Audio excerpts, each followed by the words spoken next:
Subscribe करिए हमारे channel target UP TET CTET को और बेल आइकन को दबाइए। हेलो फ्रेंड्स, मैं रेनू स्वागत करती हूँ आप सभी भावी अध्यापक एवं अध्यापिकाओं का आपके अपने channel target UP TET CTET में। दोस्तों, आज की इस वीडियो में हम पढ़ने वाले हैं समस्यात्मक बालकों के विषय में। समस्यात्मक बालक आपको आसपास, आपके घरों के आसपास आपको देखने को मिल जाएंगे। समस्यात्मक बालकों के विषय में आप लोग यहाँ पर तो आप लोग प्रैक्टिकली इसको अधिक समझेंगे। समस्यात्मक बालकों के विषय में चूंकि आपके आसपास ही ऐसे बालक मिल जाते हैं, तो इसलिए आप लोगों को ये जो टॉपिक आज का मैं पढ़ाने वाली हूँ, ये पूरा बहुत ही आसानी से समझेंगे, क्योंकि ऐसे बच्चे आपके घरों के आसपास अक्सर मिल जाते हैं। दोस्तों, समस्यात्मक बालकों से तात्पर्य ऐसे बालकों से है जो परिवार एवं कक्षा व विद्यालय में भांति भांति की समस्याएं उत्पन्न करते हैं। ऐसे बच्चों का व्यवहार सामान्य बच्चों से भिन्न होता है। दोस्तों, जो समस्यात्मक बच्चे होते हैं, इनके अंतर्गत चोरी करने वाले बच्चे, झूठ बोलने वाले बच्चे, अपने से छोटे बच्चों को परेशान करने वाले बच्चे, ये सभी आते हैं। यानी कि जो समस्यात्मक बालक होते हैं, ये क्या करते हैं, अपने घर में अपने माता पिता के लिए भी समस्या उत्पन्न करते हैं, स्कूल में, कक्षा में भी, पूरे विद्यालय में भी समस्या के जनक बन जाते हैं। तो इसीलिए वेलेस्टाइन ने कहा है कि समस्यात्मक बच्चे वे बच्चे हैं जिनके व्यवहार तथा व्यक्तित्व इस सीमा तक असामान्य होते हैं कि वे घर, विद्यालय तथा समाज में समस्याओं के जनक बन जाते हैं। क्योंकि ऐसे बच्चे जो कि समस्यात्मक बच्चे होते हैं, ये क्या करते हैं, ये कभी चोरी कर लिया, कभी बिना बताए अपने माता पिता के पर्स से पैसे चुरा लिए।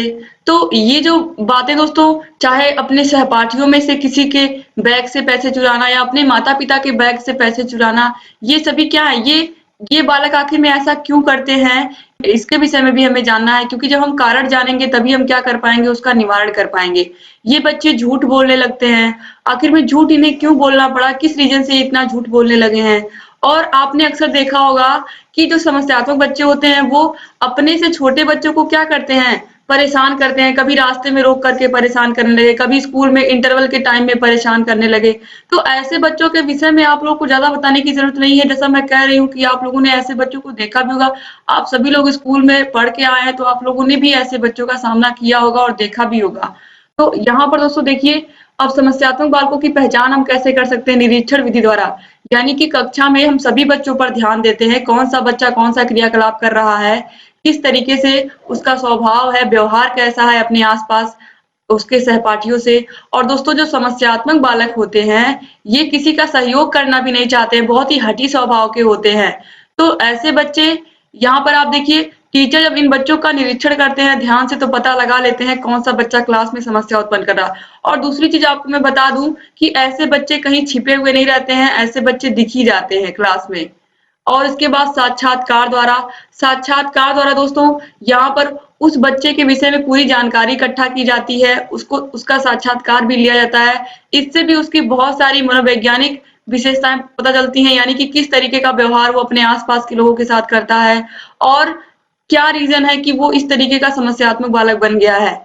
इसके अलावा संबंधियों से प्राप्त सूचनाओं से मतलब कि बच्चा किस स्वभाव का है, बच्चा कैसे कैसे काम करता है, या फिर बच्चे में कौन कौन सी बुराइयां आ गई हैं, इन सभी की जानकारी बच्चे के माता पिता, उसके आस पड़ोस के लोग, उसके मित्रों के से अच्छा कोई नहीं बता सकता है। तो इसलिए उसके जो संबंधी हैं, जो उसके आसपास रहते हैं, उनसे अच्छे से जानकारी इकट्ठा करके हम समस्यात्मक बालकों की पहचान कर सकते हैं। संचयी अभिलेखों के माध्यम से ऐसे बच्चे जो समस्या उत्पन्न करते हैं, इनका आप अगर शैक्षिक रिकॉर्ड देखेंगे तो ये पढ़ने में बहुत अच्छे नहीं होते हैं, क्योंकि इनका पढ़ाई में बिल्कुल मन नहीं लगता है और ये टीचर की बताई गई बातों पर भी ध्यान नहीं देते हैं। इनके अंदर एक अकड़ू स्वभाव होता है, थोड़ा अकड़ के रहते हैं ये लोग और किसी से ज्यादा मतलब नहीं रखते हैं। अपने आप को ही सब सर्वे सर्वा समझते हैं क्लास में और सोचते हैं कि सब बच्चे इनसे डरे। तो जो संचयी अभिलेख होता है, इसके माध्यम से भी टीचर पता लगा लेते हैं कि उस बच्चे का पिछला रिकॉर्ड कैसा है। इसके अलावा मनोवैज्ञानिक परीक्षणों के माध्यम से भी हम पता लगा लेते हैं कि बालक समस्यात्मक बालक है या फिर पिछड़ा बालक है या फिर मंद बुद्धि का बालक है। इन सभी के विषय में भी हम पता लगा लेते हैं मनोवैज्ञानिक परीक्षण के द्वारा। अब दोस्तों, यहाँ पर देखिए इन समस्यात्मक बच्चों की क्या विशेषताएं होती हैं। तो दोस्तों देखिए, न्यून मानसिक दक्षता, यानी कि इनका जो मानसिक विकास होता है वो बहुत अच्छे से नहीं हुआ रहता है, या फिर इन्हें ये नहीं पता होता है कि क्या चीज़ हमारे लिए सही है, क्या चीज़ हमारे लिए गलत है। शायद इसीलिए ये ऐसा काम करते हैं। तो समस्यात्मक बच्चों के लक्षण एवं विशेषताएँ, चाहे लक्षण पूछे चाहे विशेषता पूछे, आपको आंसर यही लिखना है। तो पैसे व अन्य वस्तुओं की चोरी करते हैं, केवल पैसों की ही नहीं, सामानों की भी ये क्या करते हैं, चोरी कर लेते हैं। कभी किसी बच्चे की कॉपी चुरा ली, किसी का पेंसिल चुरा लिया क्लास में। और पैसों की बात करूँ तो मैंने अभी आपको शुरू में ही बताया है कि अपने सहपाठियों के बैग से भी पैसे चुरा लेते हैं, अपने माता-पिता के पर्स से भी पैसे चुरा लेते हैं। तो इस तरीके के बच्चों का कहीं न कहीं मानसिक दक्षता, यानी कि जो उनका मानसिक विकास है वो बहुत ज़्यादा नहीं हुआ रहता, उनको सही गलत का पता नहीं होता है। ठीक है? अब इसके बाद देखिए, स्कूल के कार्यों में सक्रिय ना होना, यानी कि उन्हें पढ़ाई से तो कोई मतलब ही नहीं रहता है, ना स्कूल के कार्य से कोई मतलब रहता है। वो अपनी दुनिया में ही मस्त रहते हैं, जो उनको समझ में आता है वही करते हैं, और शायद स्कूल के कार्यों में सक्रिय नहीं होते हैं, इसीलिए उनका मानसिक विकास भी नहीं सही से हो पाता है और शायद इसीलिए ऐसा काम करते हैं। इसके बाद शारीरिक और मानसिक कष्ट देकर आनंद लेना, यानी कि अपने से छोटे बच्चों को परेशान करना, उन्हें दंडित करना, या फिर उन्हें मानसिक रूप से कष्ट देना। तो ये सभी क्या, और इसमें वो सब खुश होते हैं, जो समस्यात्मक बच्चे होते हैं, वो किसी को शारीरिक और मानसिक कष्ट देकर क्या करते हैं, आनंद लेते हैं, खुश होते हैं। किसी को परेशान करके उन्हें खुशी मिलती है। इसके अलावा धोखा देना, धोखा देने का मतलब है कि माता-पिता से बोल के जाएँगे हम कोचिंग पढ़ने जा रहे हैं या ट्यूशन पढ़ने जा रहे हैं, और वो अपने दोस्तों के साथ कहीं और घूमने चले जाएँगे, या फिर वो कुछ और काम करने लगेंगे, ऐसे काम जो समाज के लिए समस्या उत्पन्न करते हैं या हिंसा उत्पन्न, या ऐसे बच्चे जो हिंसा करने लगते हैं। तो ऐसे बच्चे क्या करते हैं, अपने माता-पिता को भी धोखा दे रहे हैं, और समाज के लिए तो ये जितने भी काम है सब खराब ही हैं, आपको पता ही है।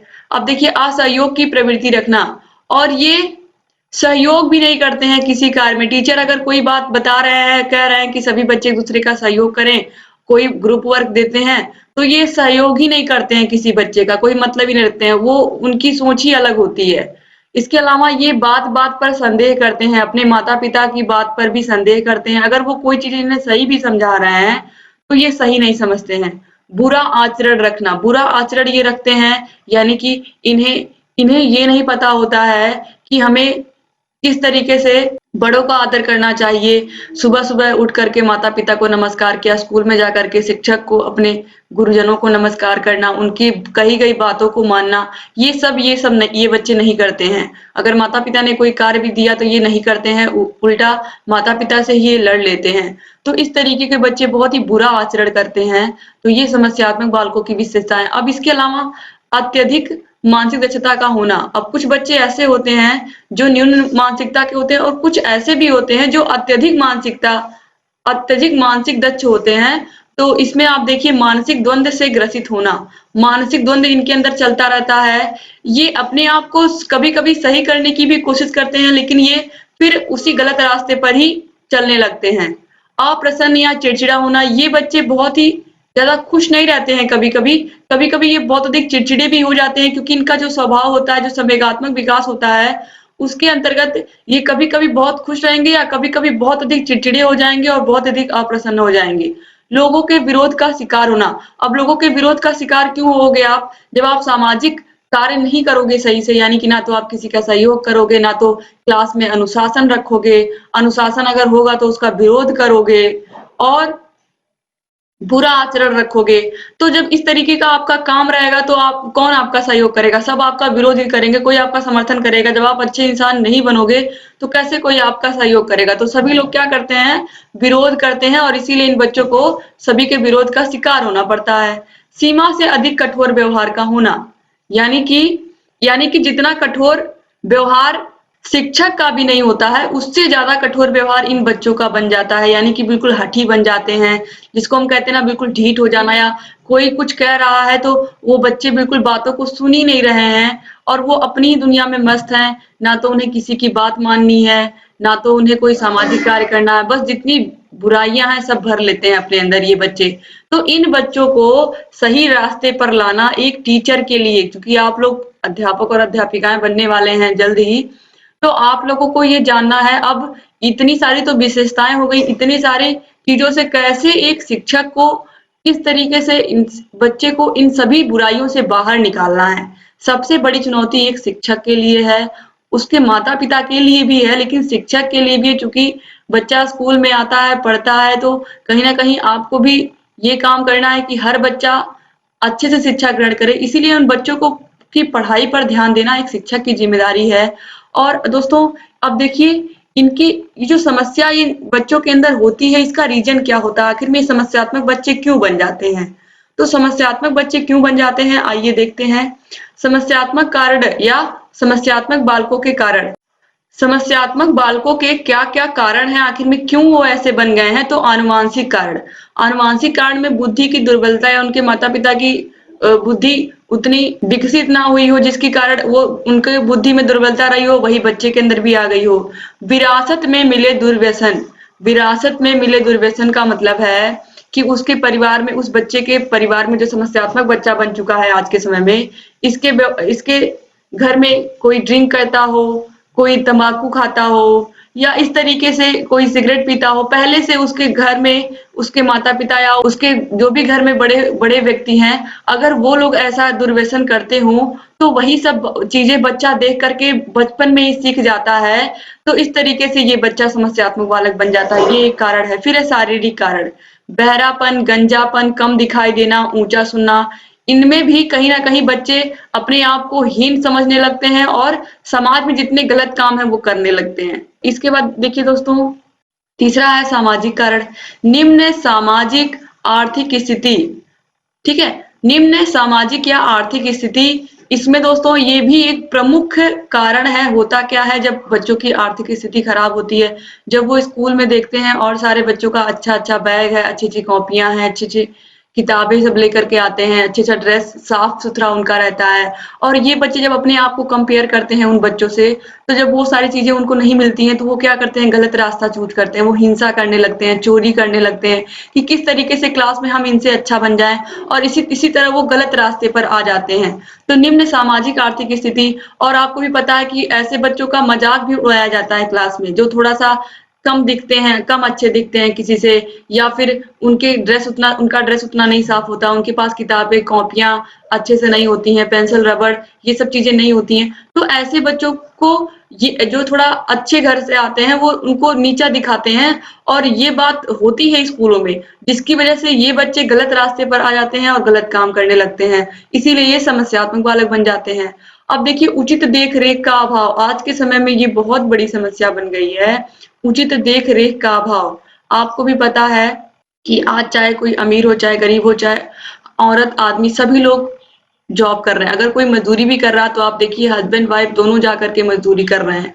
सिर्फ मैं मतलब ऊँचे लोग की बात नहीं कर रही हूँ कि अगर कोई अच्छी पोस्ट पर है तो उसकी वाइफ भी नौकरी कर रही है, हस्बैंड भी नौकरी कर रहा है। जो मज़दूर वर्ग है उसमें भी हस्बैंड वाइफ दोनों मिल कर के काम करते हैं। तो इस तरीके से जो बच्चा होता है, कहीं न कहीं उसकी देख-रेख उतनी अच्छी नहीं हो पाती, क्योंकि 2 टाइम का खाना, यानी कि 2 जून की रोटी बनाना उनके माता-पिता के लिए बहुत महत्वपूर्ण होता है, क्योंकि उन्हें अपने बच्चों की देखभाल करनी होती है। तो इस वजह से वो मज़दूरी करते हैं, अपने बच्चों का देख-रेख नहीं कर पाते, बच्चा क्या कर रहा है, कहाँ खेल रहा है, किन बच्चों के साथ वो कहीं गलत चीज़ें नहीं सीख रहा है, इन सब पर वो ध्यान नहीं दे पाते हैं, जिसकी वजह से बच्चे समस्यात्मक बालक बन जाते हैं। इसके अलावा माता-पिता के बीच टूटे संबंध, आज के समय में ये भी बहुत बड़ा रीज़न हो गया है कि बच्चे अपने माता-पिता के संबंधों को टूटता हुआ देखते हैं, जिसकी वजह से उनके अंदर ऐसी भावना आ जाती है कि वो गलत काम करने लगते हैं, या फिर वो खुद ही अंदर से टूट जाते हैं। अब देखिए, बड़े सदस्यों की बुरी आदतें। बड़े सदस्यों की बुरी आदतें, ये मैंने अभी आपको बताया है कि दुर्व्यसनों में फँस जाते हैं, और किस तरीके से जो उनके बड़े करते हैं वही वो भी करने लगते हैं। तो बचपन में ही ये सब आदतें, जो खराब आदतें हैं, वो सीख जाते हैं।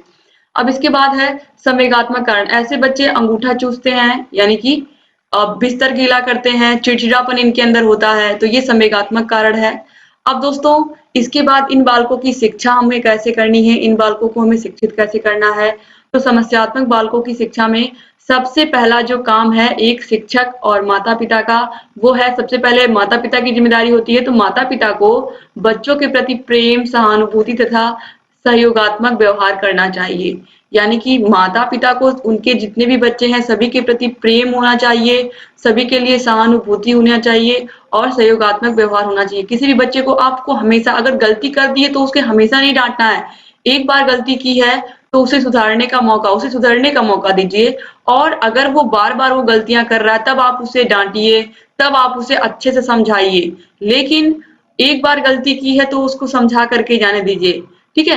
लेकिन अगर बार बार गलती कर रहा है बच्चा, तब उसे आपको क्या करना है, तब उसको आपको अच्छे से समझाना है और उसे आपको डांटना भी है। आप एज माता पिता आपको, आपका ही ये कर्तव्य है कि आप लोगों का जो बच्चा है वो अच्छे संस्कार सीखे और अच्छे से वो अपने आसपास के लोगों से व्यवहार करे।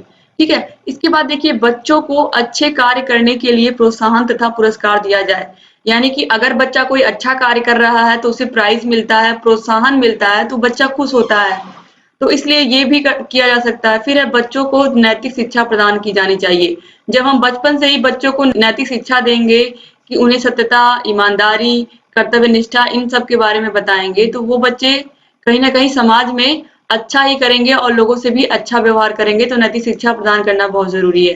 फिर अध्यापक का व्यवहार मधुर एवं सहयोगात्मक होना चाहिए। जिस प्रकार से माता पिता का व्यवहार प्रेम सहानुभूतिपूर्ण होना चाहिए, वैसे ही एक अध्यापक का व्यवहार भी मधुर एवं सहयोगात्मक होना चाहिए।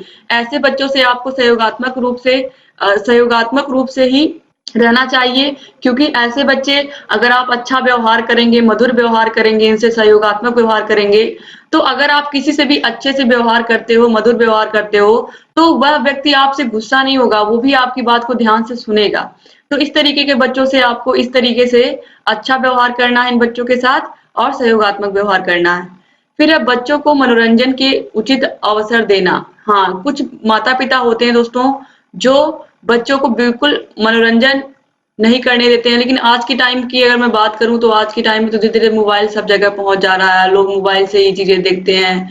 तो यहाँ पर देखिए, बच्चों को मनोरंजन के उचित अवसर देना, मतलब बच्चों को सांस्कृतिक, अगर बच्चा कुछ देख रहा है, टीवी देख रहा है या मोबाइल में कोई सांस्कृतिक कार्यक्रम देख रहा है या कुछ भी देख रहा है, तो उसे डांटना नहीं है। अगर थोड़ी देर के लिए आपने मोबाइल दिया है, लेकिन हमेशा के लिए नहीं, थोड़ी देर के लिए बच्चे को मनोरंजन करने दीजिए। अगर वो किसी भी चीज में इंटरेस्टेड है, तो आप उसके पास बैठिए, जो देख रहा है बच्चा, वो उसके पास आप बैठिए, वो क्या देख रहा है, ठीक है, आप उसके पास बैठिए, उसको देखने दीजिए। लेकिन आप उसके पास रहेंगे तो बच्चा देखेगा, फिर आप उसे मोबाइल ले लीजिए, क्योंकि छोटे बच्चों की बात यहाँ पर हो रही है। तो छोटे बच्चों को वैसे भी मोबाइल चलाना जरूरी नहीं है, लेकिन अगर बच्चा थोड़ा सा मनोरंजन के लिए बोल रहा है, अगर बच्चे ने 4 घंटे लगातार पढ़ाई की है, तो थोड़ा तो बच्चे का हक है कि आप उसको थोड़ा सा तो मनोरंजन करने दीजिए, या फिर आप उसे कहीं घुमाने ले जाइए।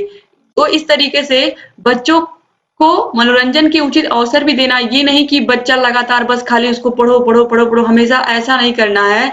बच्चे को मनोरंजन का भी अवसर देना है। इसके अलावा है, किसी भी समस्या का व्यवहारिक मनोवैज्ञानिक हल खोजना चाहिए। यहाँ पर दोस्तों मनोविज्ञान को लाया गया है कि चूंकि मनोविज्ञान ही एक ऐसा विषय है जिसके अंतर्गत हमें ये सिखाया जाता है, किसी भी प्रकार का बच्चा हो, किस तरीके से हमें उसकी शिक्षा व्यवस्था करनी है और किस तरीके से हमें यह प्रयास करना है कि वह समाज में आगे चल करके अपना अच्छा योगदान दे। अपना अपने समाज के लिए वह अच्छा योगदान देगा तो सिर्फ समाज का ही नहीं, राष्ट्र का भी विकास होगा। तो इसीलिए किसी भी प्रकार का बालक हो, उसकी शिक्षा व्यवस्था पर विशेष रूप से ध्यान देना एक शिक्षक का कर्तव्य है। इसके बाद उसके माता पिता का भी कर्तव्य है। तो उम्मीद करती हूँ ये वीडियो आपको अच्छा लगा होगा और आप लोगों ने समस्यात्मक बालकों के सारे लक्षण, कारण और इनकी शिक्षा किस प्रकार से हो, इन सभी के विषय में समझा होगा। तो दोस्तों वीडियो कैसा लगा आप लोग कमेंट करके मुझे बताइएगा। और अगर अभी तक आपने हमारे चैनल टारगेट यूपी टेट को सब्सक्राइब नहीं किया तो प्लीज सब्सक्राइब कर दीजिए और बेल आइकन को भी प्रेस कर दीजिए, ताकि हम जो भी नई वीडियोस बनाते हैं उन सभी का नोटिफिकेशन आपके पास समय से पहुंचे और आप हमारे सभी वीडियोस को ऐसे ही देखते रहें। यहाँ आपको आई बटन पर क्लिक करके आपको सभी वीडियोस की लिंक मिल जाएंगी, जितनी वीडियोस अभी तक हमने 3rd सेमेस्टर की बनाई है। डिस्क्रिप्शन बॉक्स और कमेंट बॉक्स में भी आपको सभी वीडियोस की लिंक मिल जाएगी। आप सभी वीडियोस को देखिए और अपनी तैयारी को बेहतर बनाइए। दोस्तों आगे चल करके हम आपको यूपी टेट, सुपर टेट सबकी तैयारी करवाने वाले हैं। तो आप चैनल से ऐसे ही बने रहिए और सभी वीडियोस को देखते रहिए। एक बार फिर से आप सभी भाई बहनों का बहुत बहुत शुक्रिया वीडियो पूरा देखने के लिए। आप लोग पीडीएफ के लिए परेशान मत होइए दोस्तों, पीडीएफ आपको टेलीग्राम के लिंक पर आप जाएंगे। अगर आप अभी तक आपने टेलीग्राम ज्वाइन नहीं किया तो टेलीग्राम को ज्वाइन कर लीजिए। टेलीग्राम चैनल पर ही आपको पीडीएफ मिलेगी, आपको सभी क्लासेस की मिलेगी। आपको परेशान होने की बिल्कुल आवश्यकता नहीं है। दोस्तों उम्मीद करती हूँ आपको ये वीडियो अच्छा लगा होगा। अच्छा लगा होगा तो लाइक करके जाइएगा और अपने अच्छे अच्छे प्यारे प्यारे कमेंट जरूर करिएगा। एक बार फिर से आप सभी भाई बहनों का बहुत बहुत शुक्रिया। जय हिंद।